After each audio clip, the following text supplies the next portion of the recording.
Hello and welcome again to a new episode of our podcast From Fear to Faith. My name is Doris Bell and I am here together with, Gunilla Henriksson. hi Gunilla. So glad that we meet again. And today our topic is around the presence, the present moment. And Gunilla, you told me that sometimes when you and others exercise Qigong, it is actually not that easy to be in the present moment or but you should speak yourself, please. Yeah, yeah, exactly.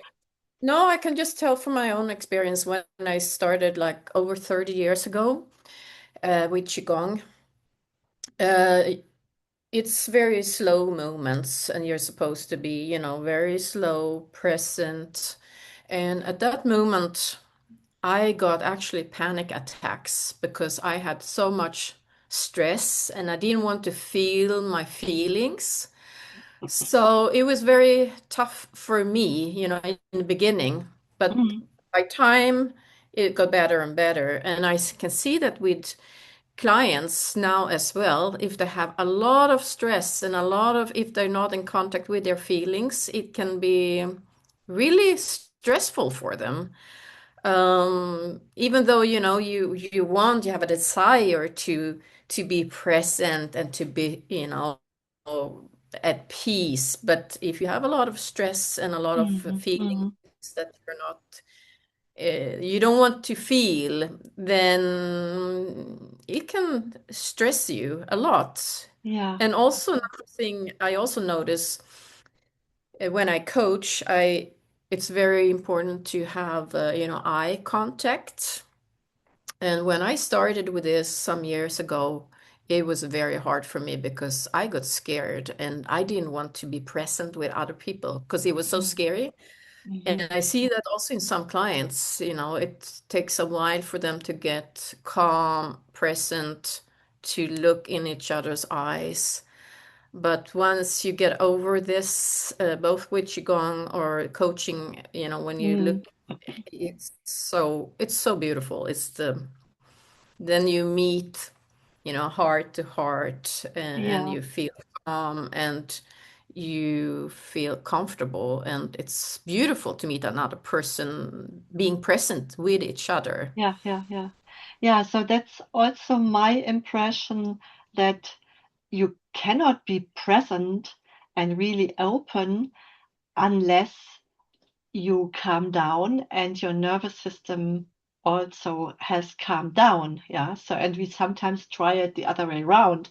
So we do Qigong or we do meditation in order to calm down, Mm, but as there are different kinds of stress, mm, um, we might be in our nervous system might be in a situation where that kind of mm, yeah relaxation does not work because it's not the right one for the situation, because our brain is constantly checking our environment, whether we are safe or whether there is a threat.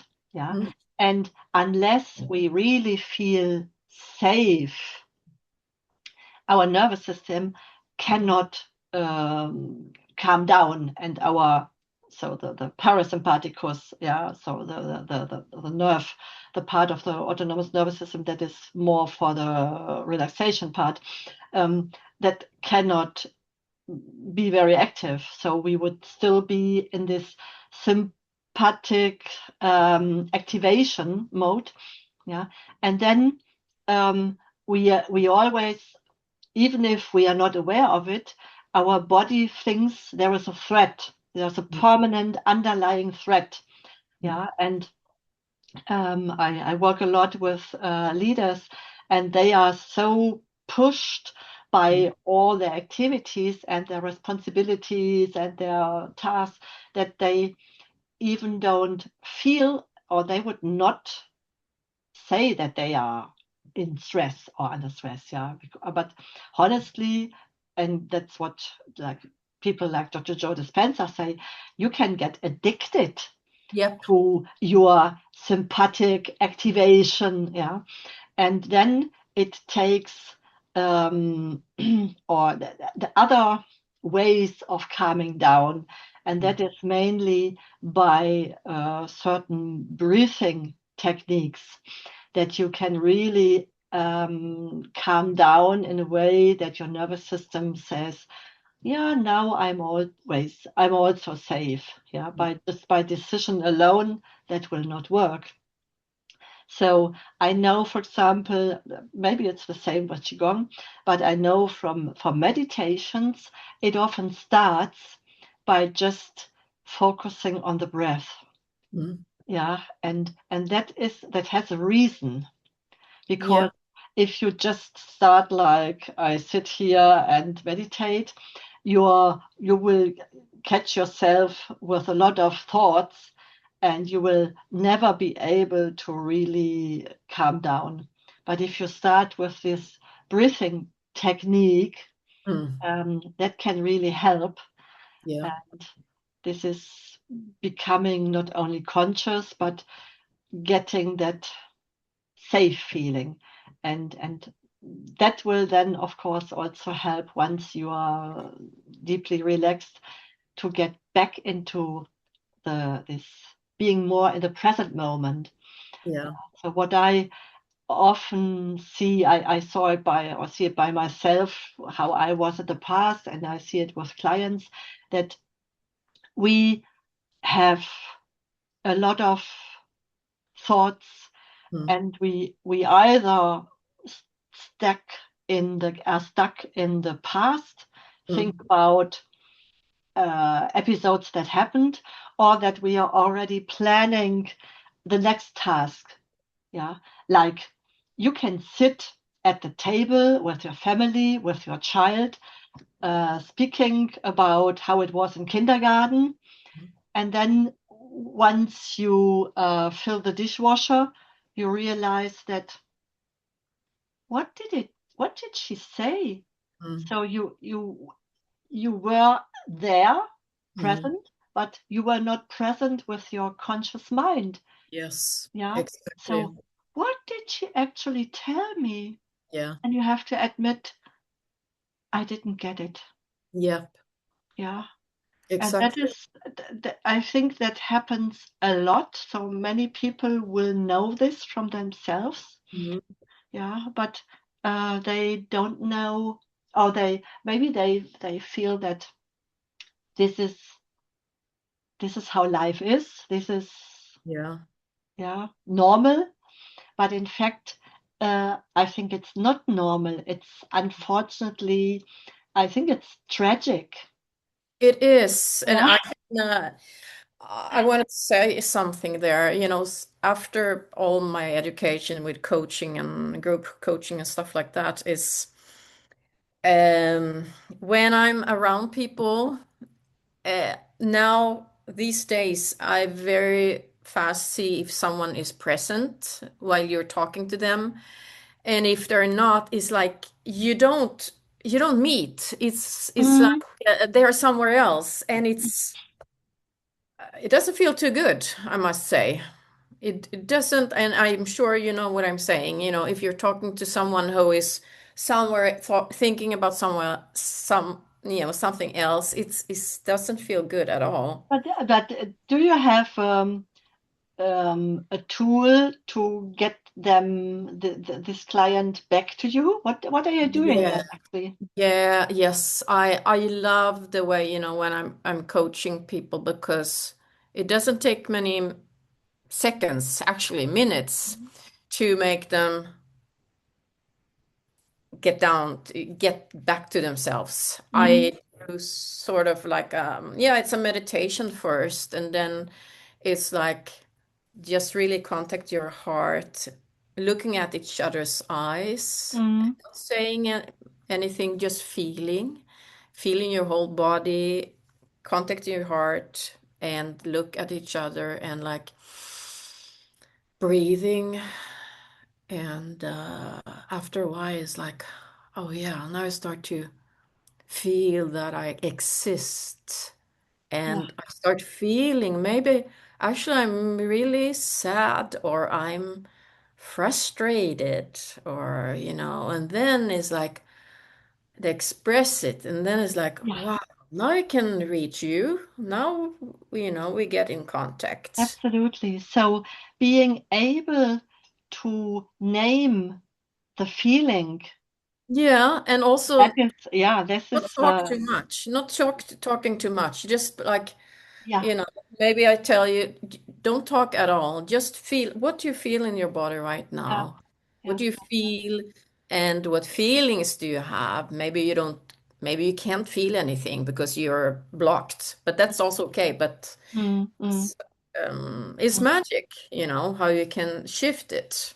Yeah, yeah, definitely. Mm. Yeah, so I also do a lot. So when I do coaching with leaders and executives, um, I also help them to get back into their body, Mm, because for me this is one of the prerequisite. So mm, doing kind of body scan and these things, mm, and that might feel a bit weird for some in the beginning, and then I I help them with scientific explanations. Yeah, so I speak about the heart rate variability and these things, and that you can measure this.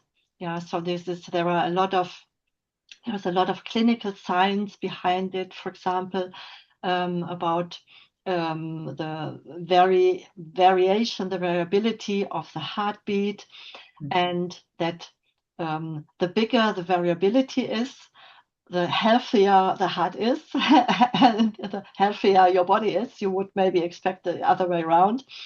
And the smaller and incoherent this heartbeat varies, um, mm, the more you are under stress. So it's one of the best indicators for chronic stress, for example.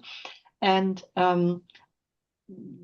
showing them this, so you can have a smartwatch or very specific tools for this, but then seeing this, yeah. and this already gets a lot of people to accept or to listen to me, Mm, who in the beginning maybe think, what is she talking about now? I shall consciously breathe. Yeah. mm, And they might even have um, tried to meditate in the past. Yeah. But if this was the wrong order, mm, because they sat down in a stressed condition, mm. then you can't get there. No. Yeah. Yeah, and then and you also you cannot just by will, you cannot get present. Of course, you can catch your thoughts, and if you realize that you are again in the future, that's something. But this is already, I would say, um, on an upper league, that Mm. you catch, that you are so aware that you catch Yeah. your thoughts, and uh, pull yourself back into the present. Yeah. Yeah, so that's I guess that is something that you and me, we do a lot. Yeah, Mm. but it needs some training to get there. Yeah. Yeah. And still, I could not say that I am always living in the present moment. No, me too. I need to work on it, of Yeah, course. yeah, you yeah, know. yeah. I think And it's I think really it's, an art. yeah. And also I want to add this with the Qigong training. I said I got panic attacks Yeah. in the beginning, but also I was so disciplined doing this every day, and I knew we didn't talk much about breathing, in this Qigong style I was, Mm, but doing the movements made a balance in the body mm. automatically. So by time the panic was gone, and I mean now I could stand for hours doing qigong, and I love it. Yeah, yeah, yeah. Yeah. this sounds so wonderful. I'm really looking forward to our next retreat where we will do this Exactly. and Yeah. exercise. So Yes. yeah, yeah. I'm very, very curious. I mean, so far I saw it only. I watched some videos, and but I guess it's totally different if you have an instructor standing in front of you. Yeah. Yeah. Yes. Mhm. And Yeah, of course, it's, a holistic perspective also. I mean, Qigong is lovely, definitely. It makes so much in your body and, your cells and your, yeah, heart and everything Mhm. balance. But for me, I need to add also these other parts, to be aware of my thoughts and not to get addicted to, to fear and Yeah, stress. yeah, So, yeah, definitely. Yeah, yeah. yeah. Mm, That's of course why why we named our podcast like this, mm, because no one is free of fear, I mm, guess. mm, And it's also a conscious choice that you mm. take, that Yeah.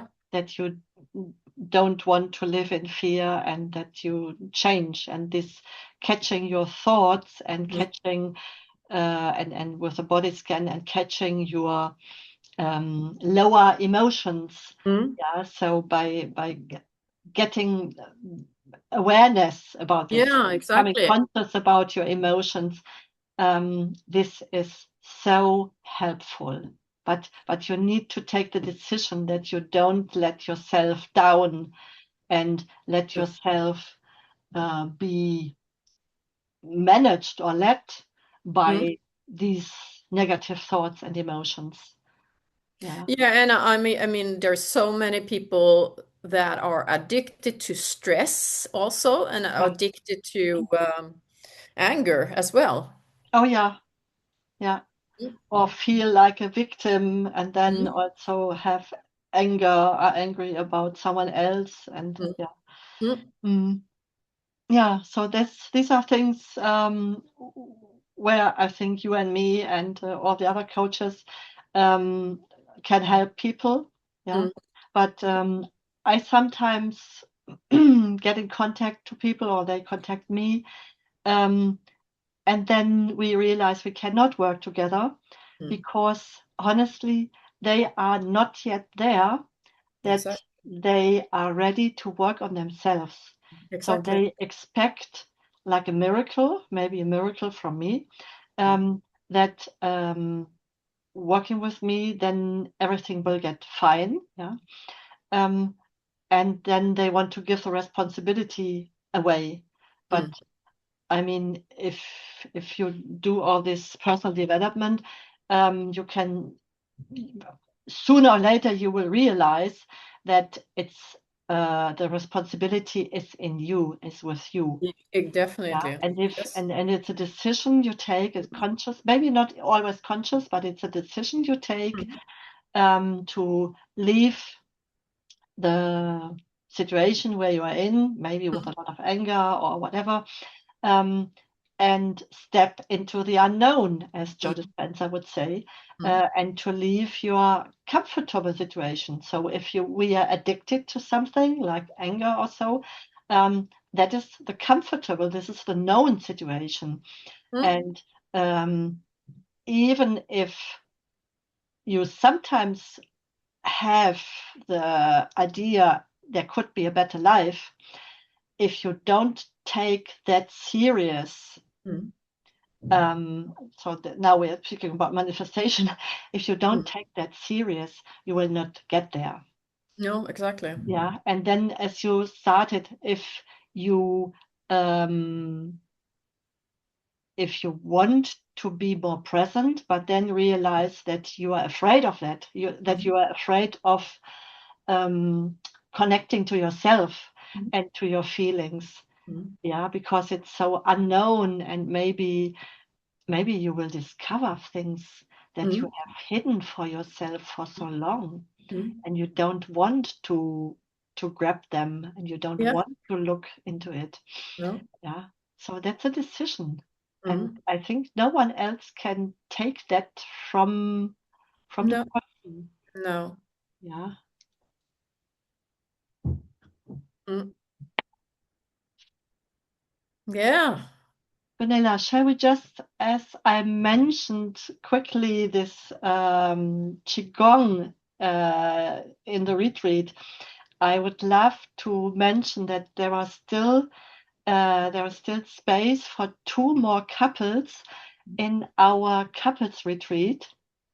And the registration is still open for 2 weeks. I mean, once the space is gone, we will close it earlier. But you can still register. Yeah. Just contact Gunilla or me, and we will send you the link. Mm. And maybe we can just also put the link below the video. I think we can. Yeah, Yes. if Yeah. that is possible. Otherwise, just connect with us Mm. and we will give you details. It's a weekend for couples. Yeah, to be more in the present moment, to reconnect with each other. And we do we teach a lot of different techniques. And one of this will be the wonderful Qigong. And it's a very intimate room. It is in the lovely place of Sonderborg. We have organized a nice room for this. And yeah, so just if you're curious, just give us a message and then we can discuss together if this is something for you or not. Yes. So Yeah. for today, thank you so much. Yeah. Thank you. Have a wonderful day Yeah. Have a and wonderful day. Thank you. be present. Mm. Bye bye. Bye.